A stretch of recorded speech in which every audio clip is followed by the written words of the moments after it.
Este instrumento que está acá es un generador. Bien, este generador tiene varias formas de onda, específicamente tiene seno triangular cuadrado. ¿Okay? Bien, este que está acá es un osciloscopio, o sea, un instrumento para ver estas señales en el dominio del tiempo. Y este que está acá es un analizador de espectro, que es ver estas señales pero en el dominio de la frecuencia. Eso, hoy vamos a ver si se ven iguales las señales en el dominio del tiempo y en el dominio de la frecuencia. ¿Correcto? Fíjense, acá tengo una señal de 5 MHz. ¿Okay? Voy a generar una señal de 5 MHz y la forma de onda que tengo en este momento es seno. Si quieren acérquense. Si quieren acérquense. Lo vamos a sentar aquí por comodidad. Uy. Bien. Listo.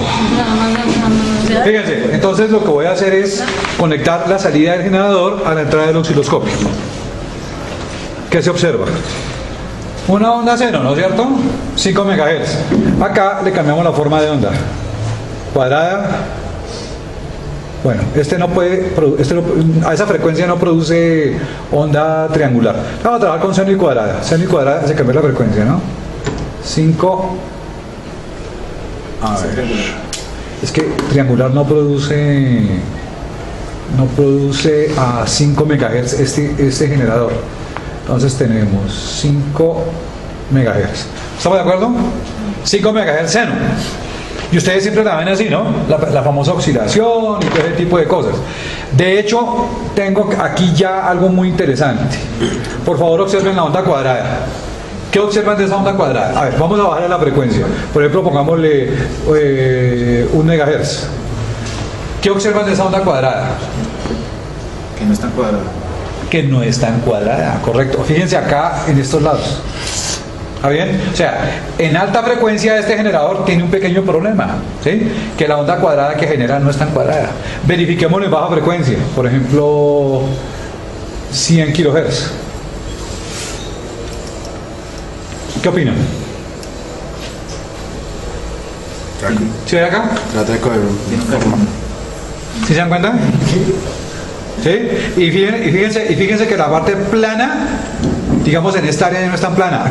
Aquí hay un pico muy bajito, pero alcanza a verse un pico acá. ¿Se dan cuenta? Bueno, bajámoslo por ahí a 1 kHz, a ver. ¿Qué observan?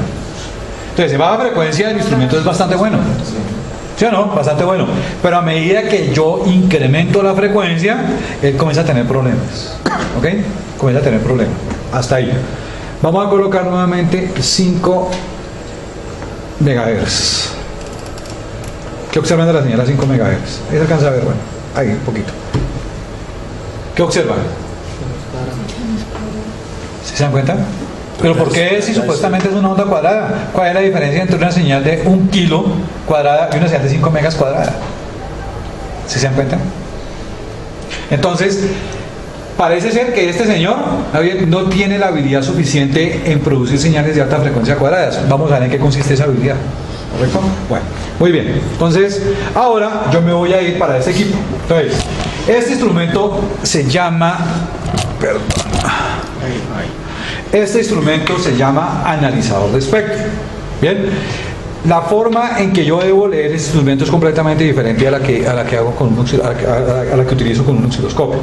¿Cuáles son los puntos de referencia en el osciloscopio? Entonces, el punto de referencia de nivel en un osciloscopio, ¿en dónde está? En el eje. En el centro, ¿no es cierto? Entonces ustedes miden con respecto al centro, hacia arriba positivo, hacia abajo negativo, ¿correcto? Muy bien. Y el punto de tiempo, ¿en dónde está la referencia? Acá. ¿Bien? Entonces comienzan a leer el tiempo desde acá. ¿Bien? Este señor, los puntos de referencia son diferentes, porque aquí hay referencia de amplitud y referencia de frecuencia. ¿En dónde está la referencia de amplitud de los analizadores de espectro? Entonces siempre está en la parte superior.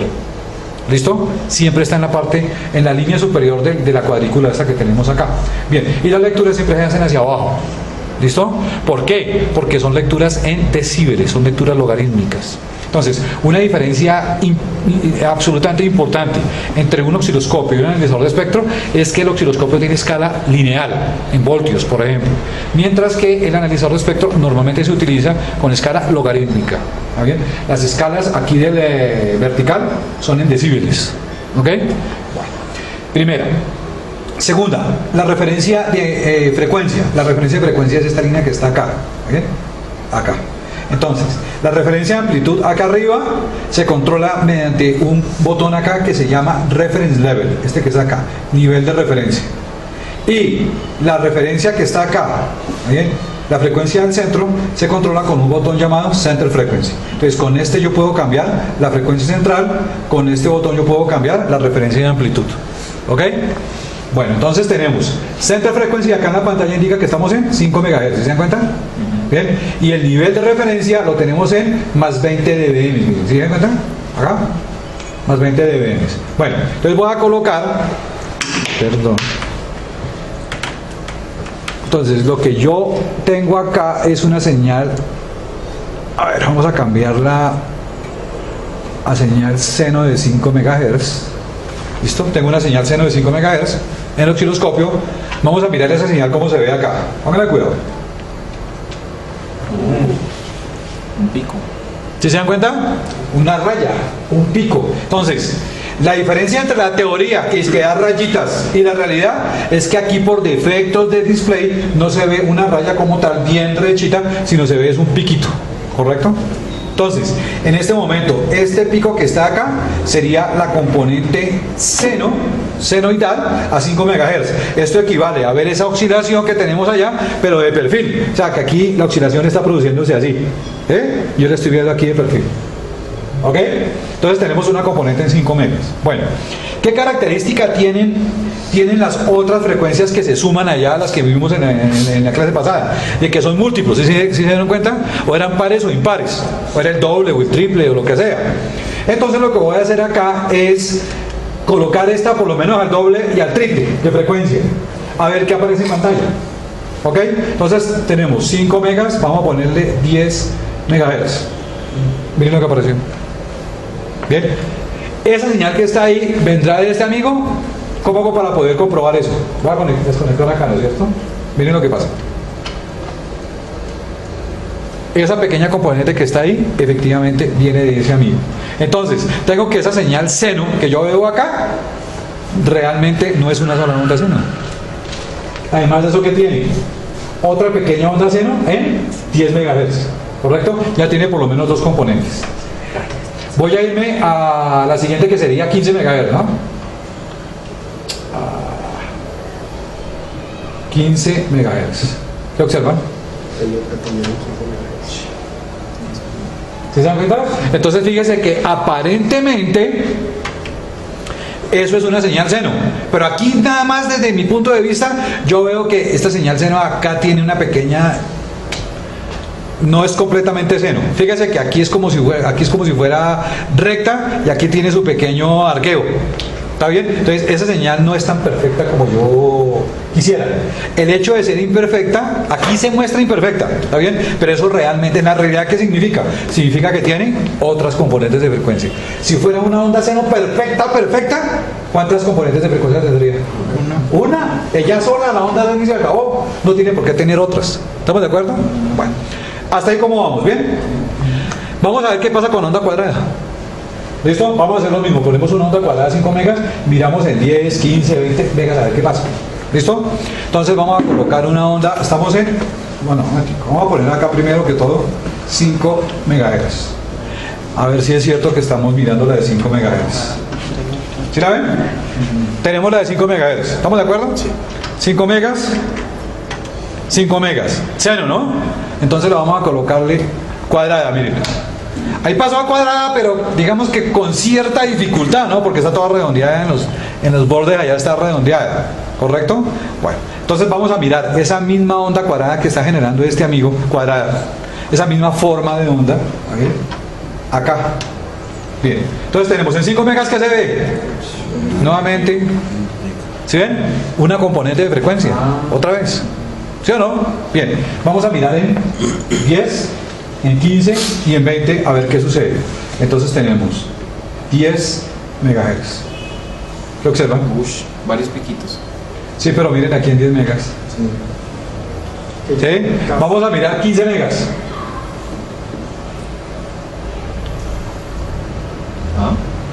Subió. Miren. ¿Se acuerdan la diferencia entre la seno y la cuadrada? La seno en 15 megas que tenía. Se disminuía. Una pequeñita. O sea, tenía una pequeña oscilación adicional que producía algún defecto, alguna deformidad. En cambio, mire la onda cuadrada, mire lo que tiene acá. ¿Está bien? Miremosla en 20.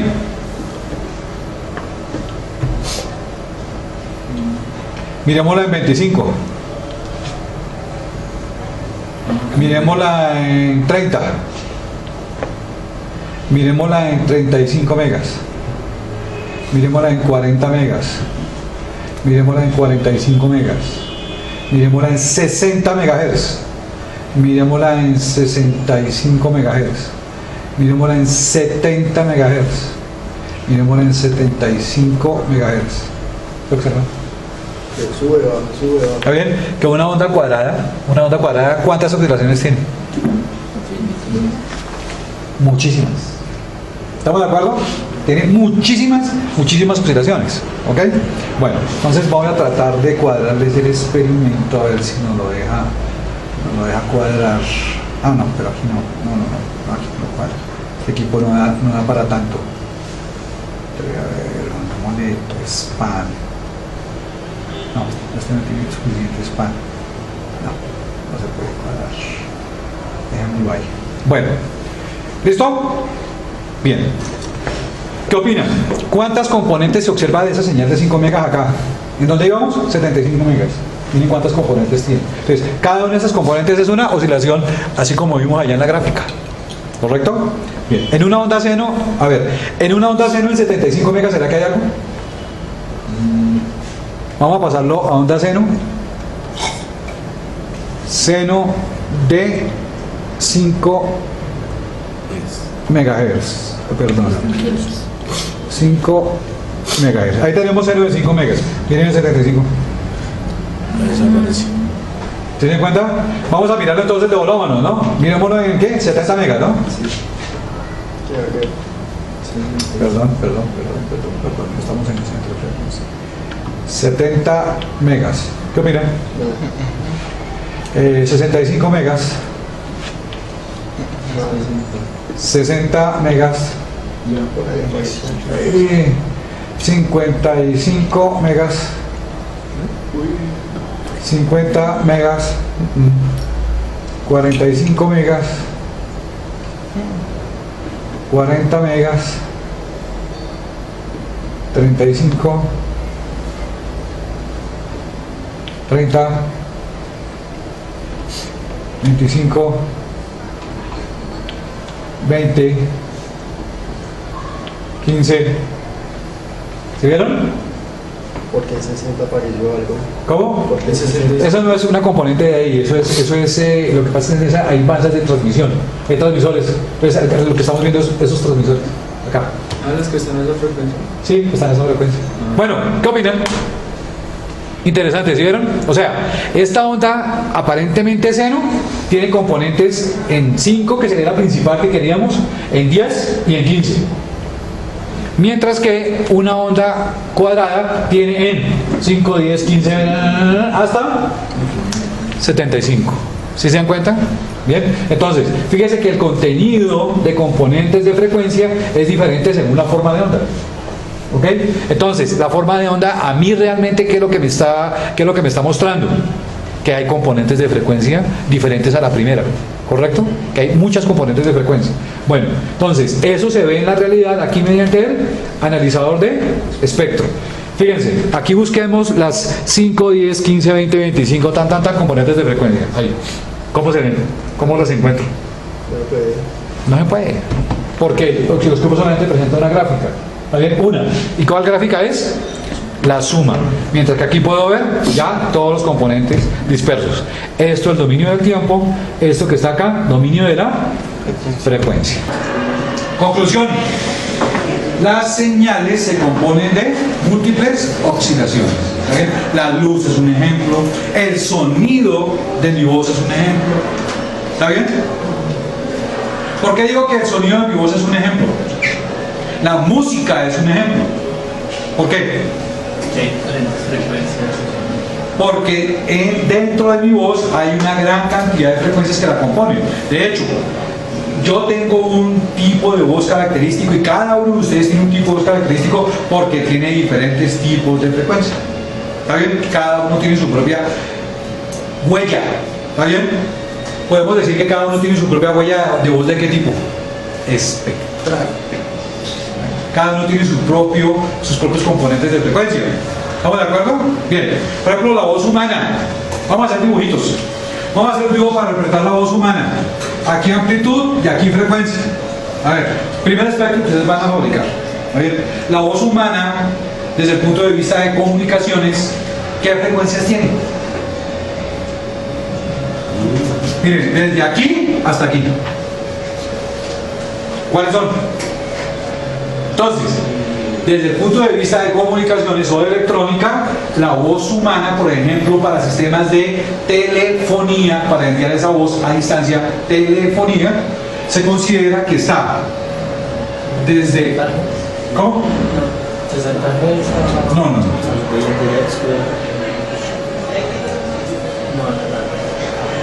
Desde 300 Hz hasta 2.4 kHz.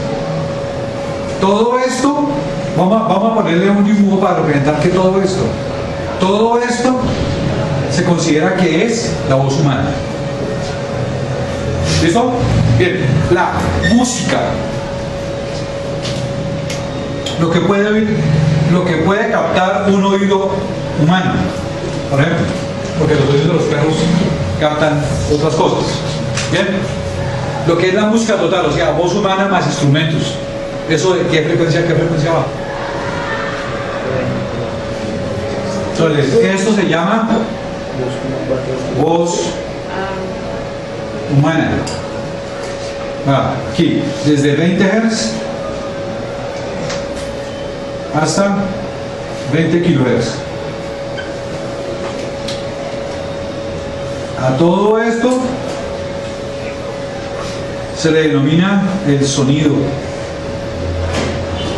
la music. ¿Listo? 20 Hz a 20 kHz. Entonces fíjense, la música, miren la cantidad de cosas que tiene. La voz humana, miren. ¿Sí? La luz, toda la cantidad de colores que tiene. ¿Sí? Entonces, todos los fenómenos físicos realmente no son el fenómeno físico, no. Es una sumatoria de muchísimas cosas por dentro. Y así son todos los fenómenos en la naturaleza. En la naturaleza todo tiene muchos componentes de frecuencia. Todas las señales que ustedes ven en la electrónica, todas tienen componentes de frecuencia. Entonces les voy a explicar. Por ejemplo, la onda seno de 100, ustedes ven, cogen un osciloscopio y ven los 60 Hz. ¿Sí o no? Sí. ¿Seguro que hay 60 Hz? Si usted le pasa esos 60 Hz de la AC comercial, se los pasa a un analizador de espectro, ¿sabe qué se ve? Recuerda que aquí se forman rayos, ¿no? ¿Está bien? Efectivamente se ve una gran componente aquí. ¿En qué frecuencia? En 60 Hz, que es la que usted aparentemente ve ahí en el osciloscopio. ¿Está bien? Luego hay una componente acá que se llama 120 Hz. Y fuera de eso hay una que está por acá que se llama 180 Hz. ¿Está bien? Lo que pasa es que usted no alcanza a analizar que acá está chatadita así un poquitico, una cosa pero ínfima, o que tiene alguna cosa por acá. ¿Está bien? ¿Está bien? Entonces esa sumatoria da una señal seno que es casi perfecta, pero usted no alcanza a analizar que sí tiene su imperfección. ¿Sí? Por eso es que un osciloscopio no sirve para hacer este tipo de mediciones. Para poder ver una señal con precisión, para poder ver bien cómo es una señal por dentro, hay que medirla con un analizador experto. ¿Sí? Todos los fenómenos de la naturaleza que ustedes se imaginen, las olas del mar, la luz del sol, la música, todo, cualquier fenómeno físico que esté al alcance de sus manos es compuesto. tiene varios componentes por dentro, o sea, tiene un espectro. ¿Ok? Todo. Por eso, y por otras serie de razones que les voy a explicar más adelante, la manera natural de ver las cosas, la manera más adecuada de poder analizar en electrónica es el dominio de la frecuencia y no el dominio del tiempo. ¿Está bien? El dominio del tiempo es algo que uno utiliza para cosas cotidianas, para cosas básicas, pero cuando uno trabaja ya con temas de alto nivel, siempre se utiliza es analizador de espectro. ¿Ok? Muy bien. Por ejemplo, en comunicaciones, todas las comunicaciones se desarrollan en el dominio de la frecuencia. ¿A quién le debemos ese estudio, el modelo matemático del espectro? ¿Bien? El modelo matemático del estudio, del estudio espectral de las señales. Es un señor que se llamaba Jean-Baptiste Joseph Fourier. Uy, ¿por qué comenzaron a decir que ay? ¿Qué? Nada, el pobre tipo nos hizo un favor. ¿No? De hecho, él no tiene la culpa de que nosotros en electrónica y en electricidad trabajemos con la transformada de Fourier. Él no tiene la culpa. ¿Por qué? Porque cuando él hizo, fíjense cuando él murió, en 1830.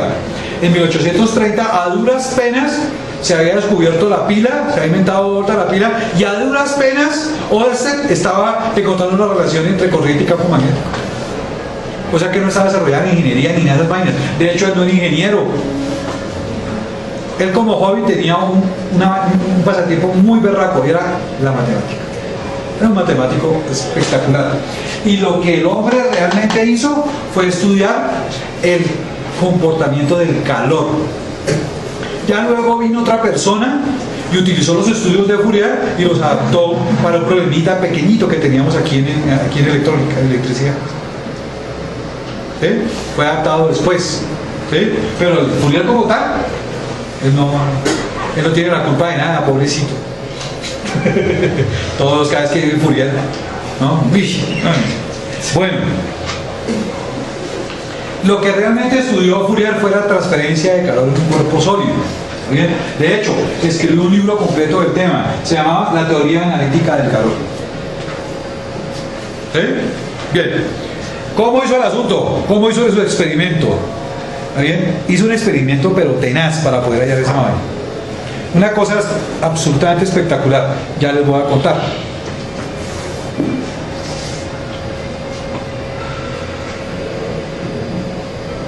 Bien, ¿quién era Fourier? ¿Por qué no saben quién era Fourier?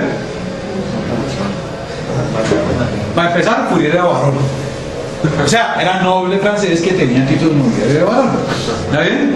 Bueno, así como para empezar, era íntimo amigo de Napoleón Bonaparte. ¿Está bien? Cuando Napoleón Bonaparte se fue a explorar Egipto, ¿sí? Se lo llevó a él como director científico de la expedición. Imagínate, ¿a qué nivel estaba el señor Fourier? ¿Está bien? Era un matemático, físico, investigador absolutamente espectacular. Pero el tipo tenía una pasión. El tipo le fascinaba el calor. Oiga, dicen las malas lenguas que el tipo ahí en su castillo tenía una chimenea, ¿bien? Y a veces se ponía 3 o 4 abrigos y se ponía ahí al lado simplemente para ver cómo era que su cuerpo respondía ante el exceso de calor y todas las cosas. Se la pasaba estudiando todos los efectos del calor. ¿Sí? Y algún día se inventó un experimento. ¿Sí? El experimento fue el siguiente. ¿Ustedes han visto una herrería? ¿Sí saben qué es una herrería? Lugar aquí donde hacen las cerraduras de los caballos. ¿Bien? ¿Cómo es la herrería?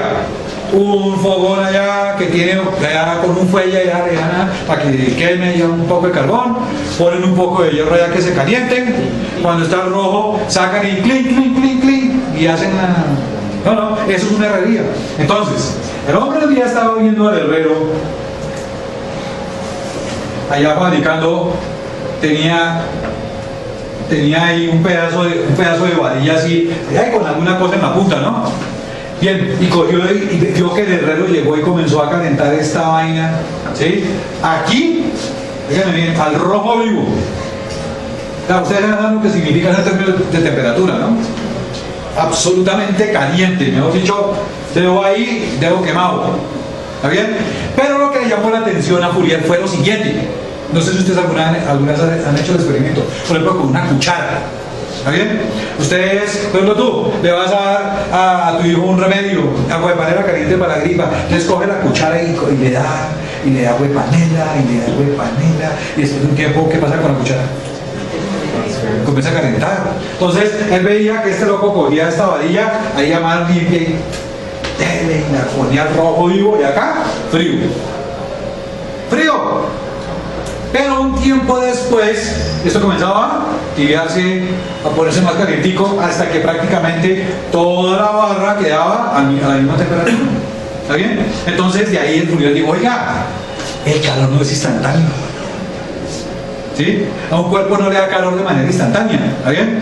Se toma su tiempito. ¿Está bien? O sea, desde la gran cantidad de calor que hay aquí presente en esta punta hasta la otra punta, el calor se toma su tiempito en moverse.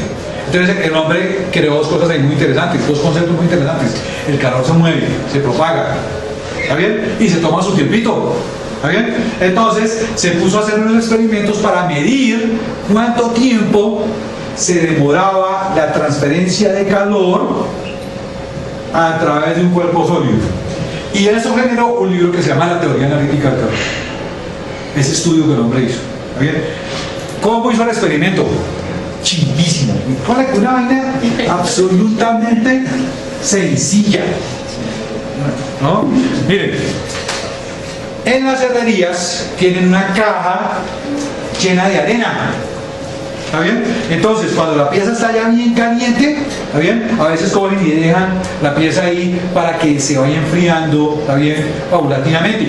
A eso se le llama un tratamiento térmico. ¿Está bien? Otro tratamiento térmico es que tienen la pieza caliente y cogen un balde con agua y una sola. Es otro tipo de tratamiento térmico. Eso lo hacen para que el metal coja una coraza de alguna dureza específica. Eso lo llaman templar el metal. ¿Bien? Entonces, el loco lo que hizo fue, cogió la cajita de arena, calentó la varilla y la dejó ahí. ¿Listo? Aquí, en la punta, bien caliente. Acá frío. Y bueno, la colocó ahí, ¿está bien? Pero él quería medir era cómo se propagaba el calor a través del cuerpo sólido. Entonces, ¿qué hizo? Fácil. Se fue a la farmacia allá del pueblo y compró unos termómetros. Y los sembró en la arena, ahí, al lado de la barra metálica, ¿no? Bien, llamó a varios de sus colaboradores, ¿no? A la señora de la cocina, al hombre de la herrería, al que atendía los caballos, bien, y a cada uno le dio una libretica. ¿Está bien? Entonces digo, a ver, paisano, su merced coja esta libreta y me va a anotar lo que yo leía. ¿Está bien? Todos van a tomar notas, ¿no? Bien. Y él tenía un cronómetro para medir la velocidad. ¿Está bien? Bueno, entonces más o menos la cosa era así. ¿Bien? Cuando yo les dé la orden, ustedes anotan la temperatura que lean en el termómetro. ¿Listo? Le dijo a cada uno de ellos. ¿Bien? Bueno, entonces agarró. ¿Bien? ¿Listos? Todos, ya, comenzamos. ¡Chun! Entonces, anoten. Entonces, el que estaba acá leyó pues, una temperatura alta, el que estaba por acá leyó una temperatura bajita y tomaba el dato. Listo, ya, paren. Comenzaba a contar el tiempo. ¿Listos? Ya. Entonces cuenten otra vez. Copien y valor de la temperatura.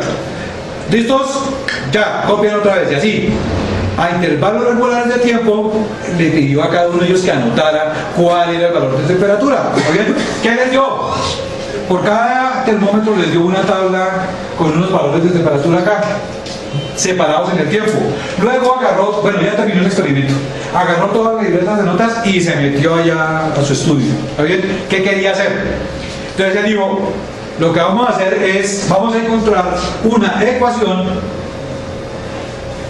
que nos diga cuánto tiempo y cómo es que se transforma, que se transporta el calor desde aquí hacia allá, hasta el final, y punto. Salí con mi ecuación y listo, soy un genio, un genio en el tema de calor. Bien, comenzó a darle la ecuación, 1 año, 2 años, 3 años, y la condenada ecuación no salía. Oiga, no salía. ¿Sí? ¿Y esta vaina qué pasaba? No saliera con la ecuación. Bien, él cogía, por ejemplo, una lista de estas. ¿Sí? Por ejemplo, vamos a graficarla. Partió en la temperatura más alta y comenzó a descender hasta la temperatura. Y comenzó a descender hasta que se estabilizó en la temperatura. ¿Sí? Él cogía esta ecuación de un termómetro y la hacía perfecto. De cada termómetro él hacía la ecuación perfecta, pero cuando trataba de hacer la ecuación de todo el cuerpo, tomando en cuenta todos los termómetros, no había ecuación. Eso fue lo que encontró Fourier, que no había forma. O sea, le intentó varios años. Encontró que no había forma de fabricar una ecuación que describiera cómo se va calentando el cuerpo paulatinamente, poco a poco. No la hay. Hoy en día sabemos por qué, pero en ese momento yo no sabía por qué. No se puede hacer una ecuación para ese tipo de fenómeno físico. ¿Listo? Bueno, entonces, ¿qué hizo el hombre? Ponle cuidado. Agarró cada una de las listas y para cada lista formó una ecuación.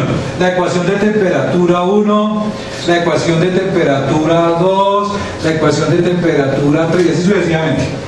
¿Listo? Bien. Dijo, pues madre, ¿cómo hago? Oiga, es que he probado de todo y no puedo, no hay ecuación. Entonces agarró y dijo, hagamos un intento. Sumemos. Vamos a sumar la ecuación 1 con la ecuación. O sea, ya estaban las ecuaciones, entonces vamos a sumarlas todas. Y oh sorpresa, pónganle cuidado. Temperatura 1 más temperatura 2 más temperatura 20. Pongamos 20 termómetros. ¿Okay? Cogió y hizo la suma de todas esas funciones y halló aquí una suma de todas las funciones de temperatura. ¿Está bien? ¿Y qué obtuvo? Obtuvo algo que más o menos le servía para predecir cómo era que se calentaba el cuerpo, pero le daba muy grueso, le daba muy tosco, le daba con mucho error. ¿Está bien? Entonces el hombre que dijo, ¿por qué no me da exacto? Ah, claro, porque no he tenido en cuenta la temperatura aquí en los puntos intermedios. Entonces, ¿qué hizo? Cogió un caballo y se fue al pueblo y compró todos los termómetros que había. Había 100 termómetros. ¿Sí? Entonces agarró y se probó aquí 100 termómetros. Invitó 100 personas, 100 libretas, ¿está bien? Tomen datos y cogió los 100 libretas y se fue a tabular. 100 ecuaciones de temperatura, más temperatura 21, más función 22, más función 100.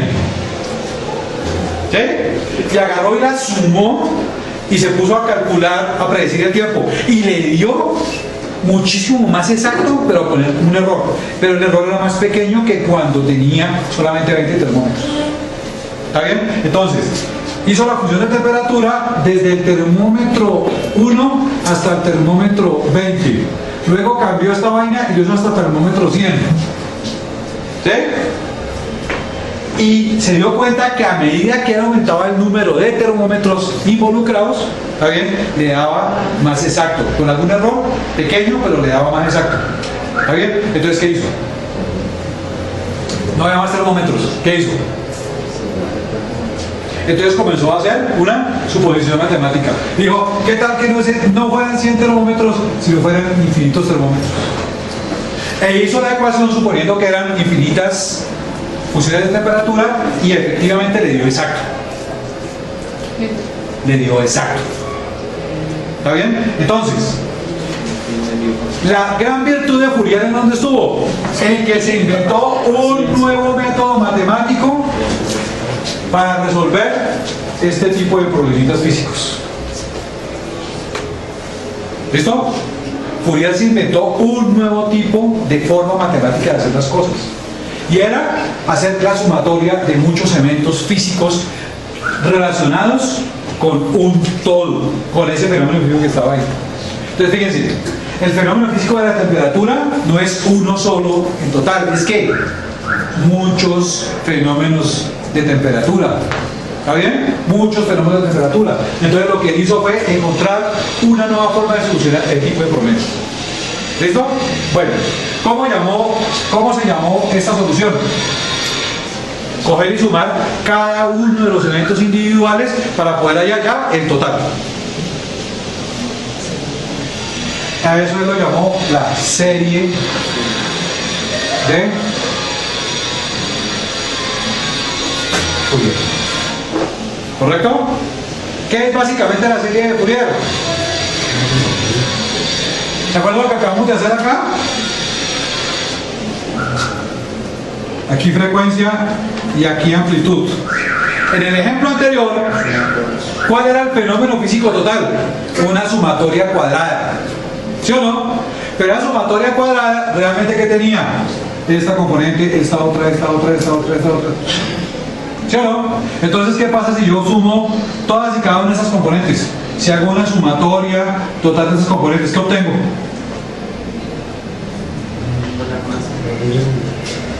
¿Qué obtengo?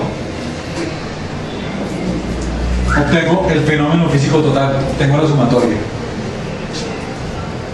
¿Qué les pareció eso? Interesante, ¿no? Si yo cojo todos los colores del arco iris y los sumo, ¿qué obtengo? La luz blanca. ¿Está bien? Entonces, ¿qué fue lo que descubrió Fourier? Una manera matemática, un modelo para representar todo lo que pasa en la naturaleza. Todo lo que pasa en la naturaleza se puede representar mediante la serie de Fourier. ¿Cómo les parece eso? Impresionante, ¿no? Un trabajo absolutamente espectacular. ¿Sí? Bueno, muy bien. ¿Listo? ¿Alguna pregunta? Bien. Existe otro término asociado a ese que es la transformada de Fourier.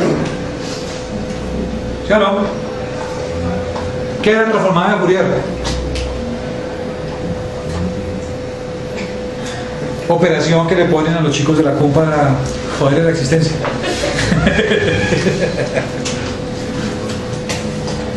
La transformada de Fourier no es sino el paso de un dominio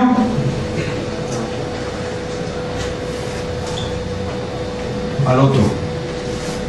¿Está bien? Físicamente hablando, si yo tengo una señal de dominio del tiempo y la quiero ver, ¿qué aparato utilizo? El osciloscopio, ¿no?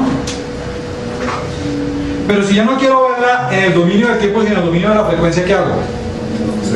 Utilizo un analizador de espectro. ¿Sí o no? Bien. ¿Qué es lo que me fabrica el analizador de espectro? Las componentes de frecuencia que tiene esta señal acá sumada. ¿Sí o no? Esta sumatoria me la descompone en esto. ¿Correcto? Bien. ¿Saben cómo se llama? A ver, fíjense, ¿cómo hice yo eso? Cambiando de aparato, utilizando el analizador de espectro, ¿sí o no? Todo lo que estaba aquí adentro fue descompuesto y lo pude ver clarito aquí en el dominio de la frecuencia. ¿Estamos de acuerdo? Bien. ¿Cómo se hace eso mismo, pero matemáticamente? Coger esta señal y descomponerla para sacarle esto. ¿Cómo se llama eso? Eso, mis queridísimos, se llama la transformada de Fourier. O sea, lo que hace un analizador de espectro es aplicar la transformada de Fourier a una señal para hallar sus componentes en el dominio de la frecuencia. Entonces, ¿qué es lo que hace una transformada de Fourier? Convierte señales del dominio del tiempo al dominio de la frecuencia. Mejor dicho, a una sumatoria, ¿qué le calcula? ¿Qué le obtiene? ¿Qué le halla? Su espectro, sus componentes de frecuencia. ¿Listo? ¿Y siempre? ¿Cómo? ¿Siempre es de tiempo a frecuencia? Sí, claro, siempre es de tiempo a frecuencia. ¿Cómo se llama la de frecuencia a tiempo? Se llama la transformada inversa de Fourier. ¿Listo?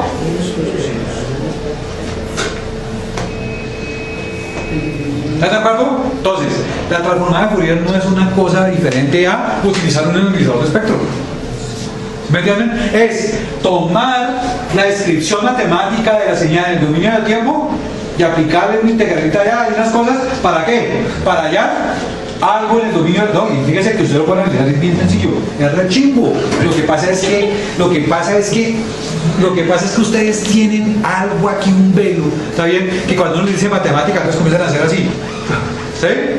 Ese bloqueo mental lo tienen ustedes desde pequeñitos. ¿Sí? Es que eso viene con los modelos educativos.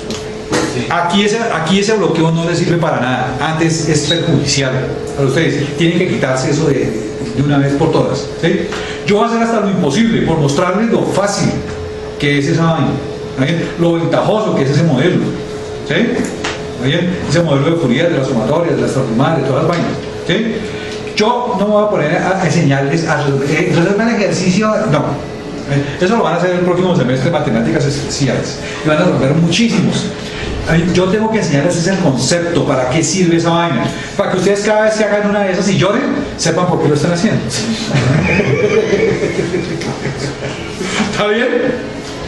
El que lloren o no lloren solamente depende de ustedes.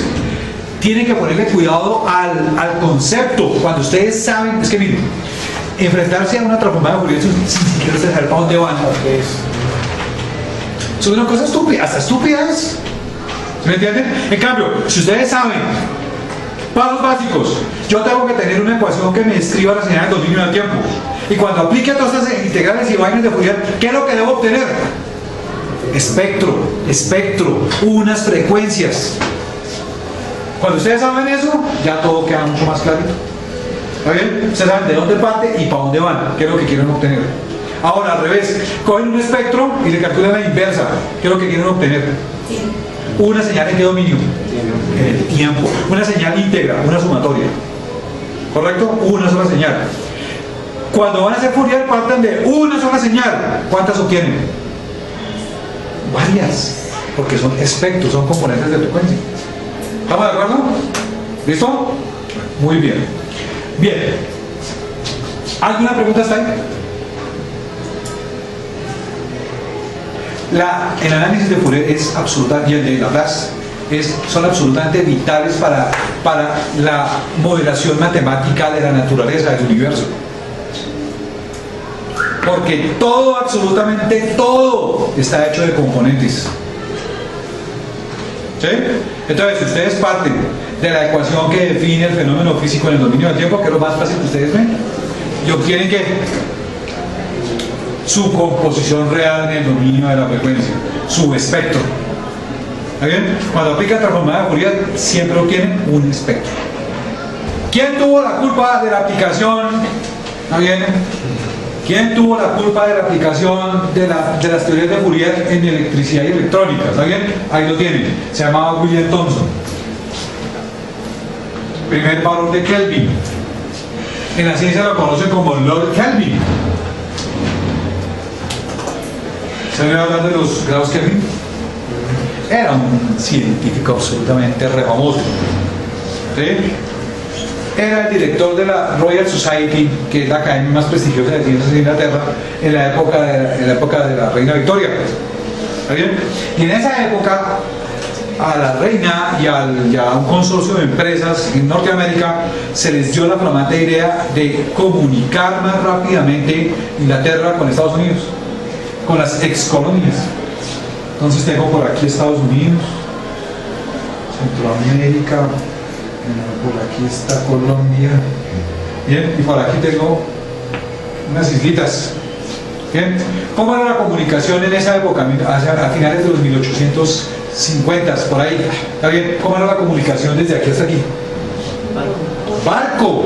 Cualquier mensaje era una carta que tocaba ponerlo acá y meses después llegaba acá. ¿Está bien? Ya existía el telégrafo, estamos hablando de 1860 y algo. ¿Está bien? Entonces, ya por lo menos a nivel terrestre habían telégrafos con alambre. Entonces, el gran sueño era poder tener comunicación telegráfica desde acá hasta acá. ¿Sí o no? ¿Qué se requiere para poder tener comunicación telegráfica desde acá hasta acá? Pues tener un cable por todo el Atlántico. Imagínense ustedes semejante trencita, ¿no? Tener un cable por todo el Atlántico. Y efectivamente lo hicieron. Tenieron el primer cable transatlántico de comunicación. Y efectivamente lo tendieron y efectivamente no funcionó. No funcionó. Ellos creyeron que era mandar un cable y ya. Tan es así que creyeron que era solamente subirle voltaje a las señales, ¿sí? Entonces por ahí uno con el lado de allá comenzó a subir el valor al generador, y lo subió tanto que ¡pum!, quemó la línea. Ahora, vaya y busque el dañito en todo el Atlántico. El primer cable transatlántico se perdió. ¿Está bien? Bueno. Oigan, Entonces le dicen a la reina Victoria, le tenemos una buena y una mala. No, bien. Conclusión, primer caso del Atlántico, frikis. No funcionó. Entonces, la reina, la armada y los señores de la empresa, todos armados. ¿Y ahora qué hacemos? ¿A quién podrá defendernos? No fue Chapulín Colorado. Entonces le echaron el cuento a este amigo, que era el director de la Academia de Ciencias más prestigiosa y más berraca en Inglaterra, la Royal Society. ¿Bien? Y dijeron, bueno, hermanito, resuélvanos el problema. ¿Sí? Entonces el hombre pudo echarle, ¿qué es el sistema telegráfico? Es un pulso eléctrico. Es un pulso eléctrico que se mueve a través de este cable, de para allá y de para acá. Es un pulso eléctrico, ¿no más? ¿Está bien? Oiga, entonces digo, bueno, ¿cómo hacen? Imagínense. Le preguntan a este loco, ¿cómo hago para solucionar el problema? ¿Bien? Ese loco era absolutamente genial. ¿Sabe qué hizo? Dijo, pues yo no sé cómo se soluciona esa vaina, ¿está bien? No tengo ni idea, ¿está bien? Pero yo me acuerdo mucho que hace como 10 años leí un trabajo de un loquito francés, un tal Fourier, ¿está bien? En donde él describía un método, ¿está bien? Un método para poder describir cómo se movía el calor en un cuerpo sólido. ¿Está bien? Dijo, hasta se parece, ¿no? ¿Cómo se mueve un pulso eléctrico en un cuerpo sólido? ¿Sí? Entonces, lo que el hombre hizo fue, volvió a coger el libro de Fourier de la teoría analítica del calor y lo adaptó de cómo se mueve el calor en un cuerpo sólido a cómo se mueve un pulso eléctrico en un cuerpo sólido. ¿Está bien? Volvió hizo lo mismo. Hizo el estudio, hizo todas las vainas, salieron una serie de ecuaciones diferenciales, las resolvió, halló, y el resultado de esas ecuaciones diferenciales fue un modelo de la línea de transmisión. Un modelo de la línea de transmisión. El primer modelo de línea de transmisión que hubo, el que se inventó William Thomson, fue el siguiente. Una línea de transmisión se puede modelar de la siguiente forma. Tiene una parte resistiva debido al metal. Yo creo que ustedes ya saben de eso, ¿no? ¿Está bien? Y debido a la cercanía de los dos metales, tiene una componente capacitiva. Esto, una sección del metal, una sección de la línea de transmisión. Si miramos otra sección de la línea de transmisión, va a tener exactamente la misma vaina. Y si unimos varias secciones, infinitas secciones de la línea de estas, vamos a formar toda la línea de transmisión. Entonces, el hombre bajó el problema a un modelo matemático. ¿Está bien? Y el modelo matemático que concluyó, la señal no llega de acá, de A a B. ¿Por qué? Porque estas pérdidas resistivas son muy grandes y hacen que el nivel de la señal baje. Tenemos mucha resistencia colocada en el cable. Y este señor condensador también está mal hecho. Necesitamos hacer un condensador de mejor calidad para que no haya un corto aquí y se dañe la señal. Entonces cambió, a partir de eso cambió los materiales, la lista de materiales para hacer el cable. Digo, este cable me lo van a hacer ahora de esta forma, con estos materiales, el aislante va a ser este otro, ¿está bien? Cambió especificaciones. Y efectivamente hicieron el cable con las nuevas especificaciones que el hombre sacó a partir de este modelo matemático, ¿está bien? Y volvieron y lo montaron. Y efectivamente, sí funcionó. ¿Está bien? Sí funcionó.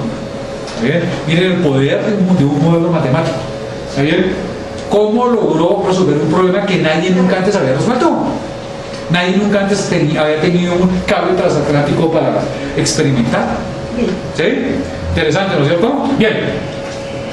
Este loco, por haber hecho semejante proeza, él se llamaba William Thomson. Entonces, en Inglaterra el premio es que lo nombran caballero de la corte y le dan un feudo para que lo gobierne. Ese feudo se llama, esa zona de tierra se llama Kelvin. Entonces por eso lo nombraron señor de la zona de Kelvin, primer varón de Kelvin, o Lord Kelvin. ¿Correcto? ¿Estamos de acuerdo? Muy bien. Así se solucionó el primer problema complicado que hubo en comunicaciones. La primera línea transatlántica fue solucionada utilizando el modelo de Fourier. Por eso nosotros utilizamos el modelo de Fourier para todo. Hoy en día sabemos el poder que tiene esa herramienta. ¿Bien? Muy bien. Listo. Conclusión del tema. Si yo tengo una señal en el dominio del tiempo, una sumatoria, pero me da por mirarla En términos de la frecuencia, en el dominio de la frecuencia, veo sus componentes, veo lo que hay por dentro de ella. ¿Bien? Entonces, en una señal yo tengo que hay varios componentes. ¿Sí? Bien, esas componentes tienen nombre propio. ¿Sí? Bien, fíjense que siempre hay una frecuencia que es la primera, ¿se acuerdan? F, que es la que define la frecuencia de todo el fenómeno.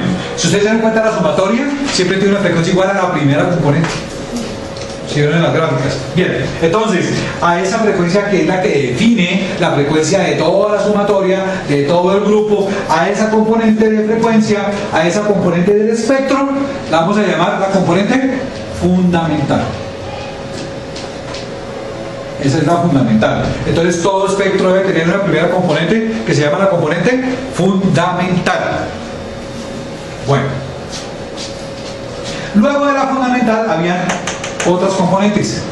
¿Qué característica o qué relación tienen estas componentes con esta componente? ¿Qué relación tienen? Al sumarlo. No. Son inferiores. Para una forma de onda había una relación.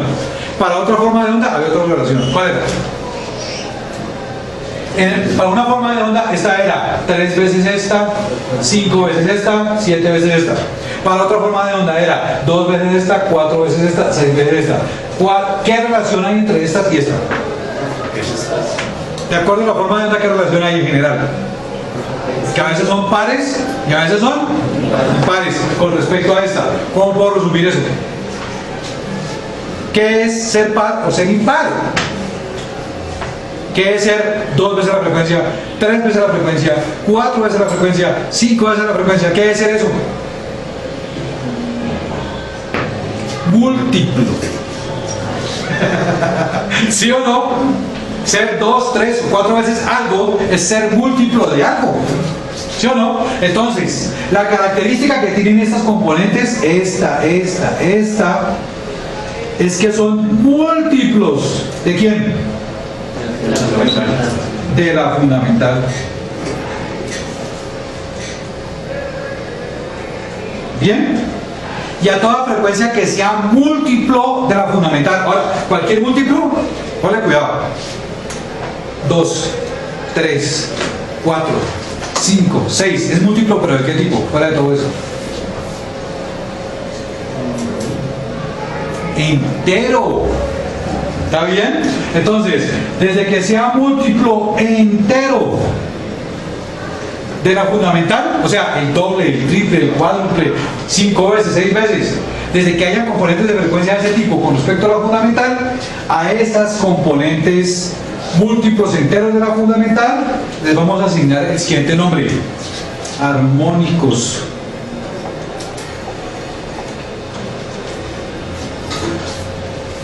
¿Listo? Esos son los armónicos. Bien. Ahora, en algunos procesos hay múltiplos que no son enteros. Por ejemplo, el múltiplo 1.5, el 1.7, a veces depende de señales así. ¿Veis? Cuando hay múltiplos no enteros, a esos múltiplos no enteros se les llama espurios. ¿Listos? Múltiplos no enteros se llaman espurios. Bien.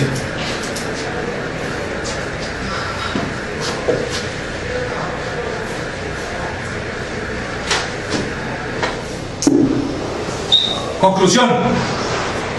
En cualquier espectro pueden existir por lo menos 3 clases de componentes.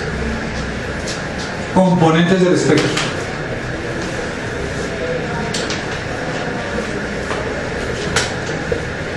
¿Cuáles son las 3 componentes del espectro? La frecuencia fundamental, los armónicos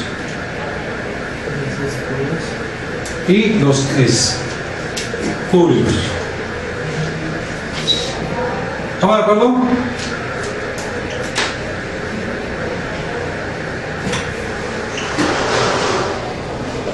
¿Listo?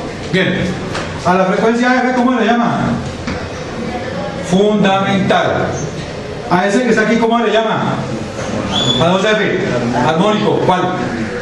Entonces, normalmente a la frecuencia F se le asigna el primer armónico. O sea, el primer armónico va a fundamental siempre. ¿Sí o no? La segunda frecuencia, la 2F, ¿cómo se va a llamar? Segundo armónico. A la frecuencia 3F, ¿cómo se va a llamar? Tercer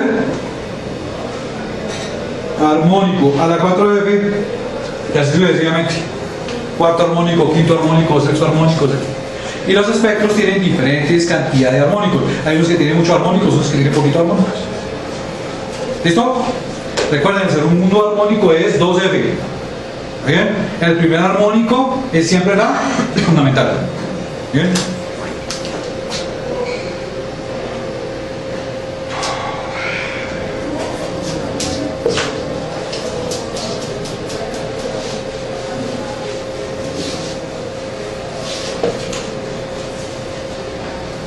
Muy bien. Entonces, miren mi cubito. Yo adoro ese cubito. Esa es la forma 3D de mirar las cosas. Por lo menos en mis clases conmigo, siempre vamos a mirar todo en 3D. Siempre vamos, de aquí en adelante, 3D. Fíjense, ¿cómo va a ser? En este caso, tenemos el eje, amplitud. ¿Sí o no? Por acá, tenemos un eje que se llama tiempo. Y por allá, que es este mismo, tenemos un eje llamado frecuencia. ¿Correcto? Fíjense que cuando yo hago ese dibujo tridimensional, entonces aparece una cosa muy interesante. Amplitud y tiempo forman algo así como una ventana, como el lado de un cubito. ¿Sí se dan cuenta? Mírenlo, este cubito que tengo acá, mírenlo, ahí está. Esta cara del cubito, es por donde yo miro cuando estoy mirando las señales. ¿Qué veo cuando miro por esa carita? Sumatorias. ¿Sí o no? Bien, entonces, esta carita de este cubito, ¿cómo se llama? Se llama dominio del tiempo. ¿Correcto? Bueno. Fíjense que aquí, entre la amplitud y el tiempo, y la frecuencia, perdón, se forma otra carita acá. ¿Cómo se llama la carita? Cuando yo miro por ahí, ¿qué veo? Componentes del espectro, ¿sí o no? Veo espectros. ¿Está bien? Entonces, esta otra carita que tengo acá, ¿cómo se llama? Frequency domain, el dominio de la frecuencia. ¿Correcto? ¿Será que una señal yo la puedo mirar desde otro punto de vista ahí? ¿Desde dónde? Desde arriba, ¿sí o no? Entonces fíjense que aquí arriba puedo fabricar otra ventana de observación. ¿Está bien? ¿Sí? Esta ventana de observación, ¿cómo es? Es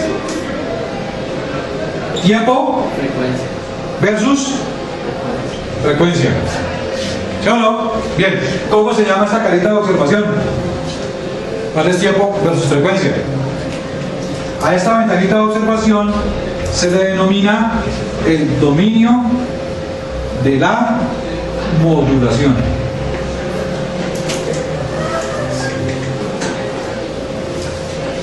¿Listo?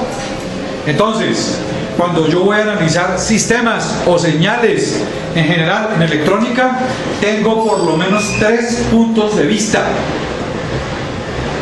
¿Listo? Tengo por lo menos 3 puntos de vista, 3 maneras diferentes de observar el mismo fenómeno, el mismo sistema, la misma señal. El primero, que es el que ustedes ya conocen, el que están acostumbrados, se llama dominio del tiempo. El segundo, que es el que conocimos hoy, se llama dominio de la frecuencia. El tercero, que vamos a ver en sistemas de comunicación, se llama dominio de la modulación. Y dominio del tiempo, dominio de la frecuencia y dominio de la modulación son los 3 sistemas básicos, las 3 formas básicas de analizar señales o sistemas. ¿Ok? Bien, ¿cómo se llama el osciloscopio? ¿Cómo se llama el instrumento acá en esta ventanita?